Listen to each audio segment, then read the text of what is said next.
be going rogue. He's refused to curtail the attacks against the human population like he's supposed to, and in fact, there are reports that he's actually encouraging them. When Roman phoned him a few days ago, he wouldn't take the call, and his valet confided to Roman that he's afraid for his life. So Roman had a couple of our agents in the area look into matters, and they think that Harriman's inner predator is out of control. Which means trouble, Nerissa said.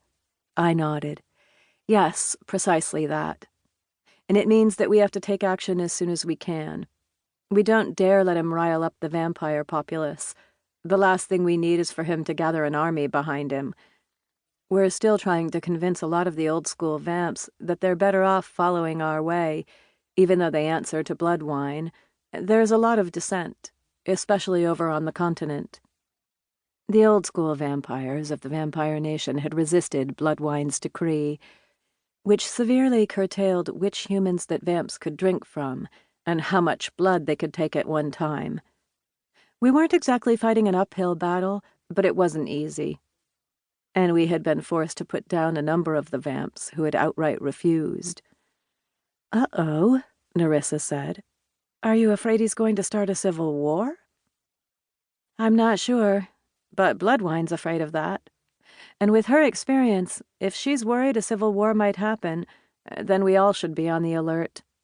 The Queen has an excellent read on the various regents, and she's scary smart.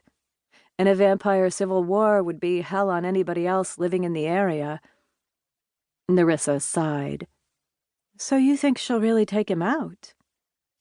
Bloodwine won't, but Roman will. He has express orders that Harriman isn't to walk out of this. I tossed the pile of letters on the desk and began cleaning my nails with the letter opener. Bloodwine is as ruthless as they come. She won't hesitate to destroy anyone or anything who defies her rule. We can just thank the gods that she has a strong sense of community responsibility.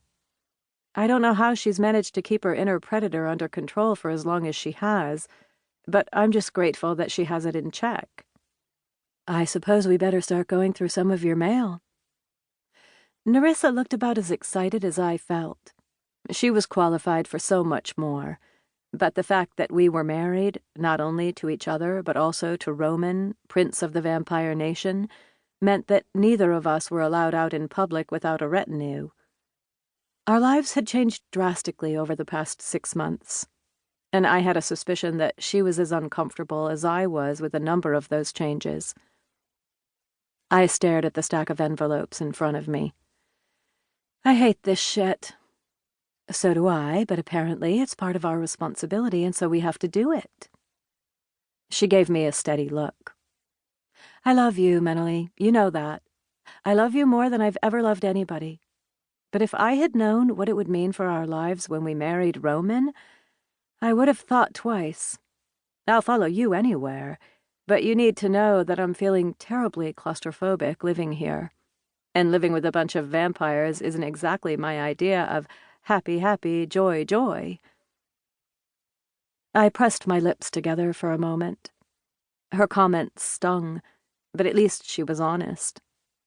That was one thing that we had learned the hard way.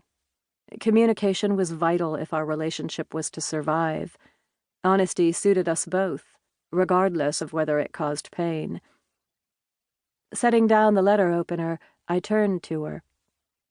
I know you're not thrilled about our life at this point. I feel the same way. It's like we've been locked away in an ivory tower. I don't know what else we could have done, though. Bloodwine could have killed me if I refused.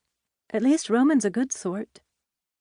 I paused, dreading the answer to my next question. Do you want out? Bloodwine will never let me divorce her son, but I doubt if she'd keep you here if you said you wanted to leave. I was praying she would say no, praying that our love would be strong enough for her to stay. Nerissa quirked her lips. After a moment, she shook her head. I love you more than I hate the confinement. Maybe things will change, but no, I'm not going to ask for my freedom. I'm not willing to give you up. Relief flooded through me. I'm so glad you said that. I can't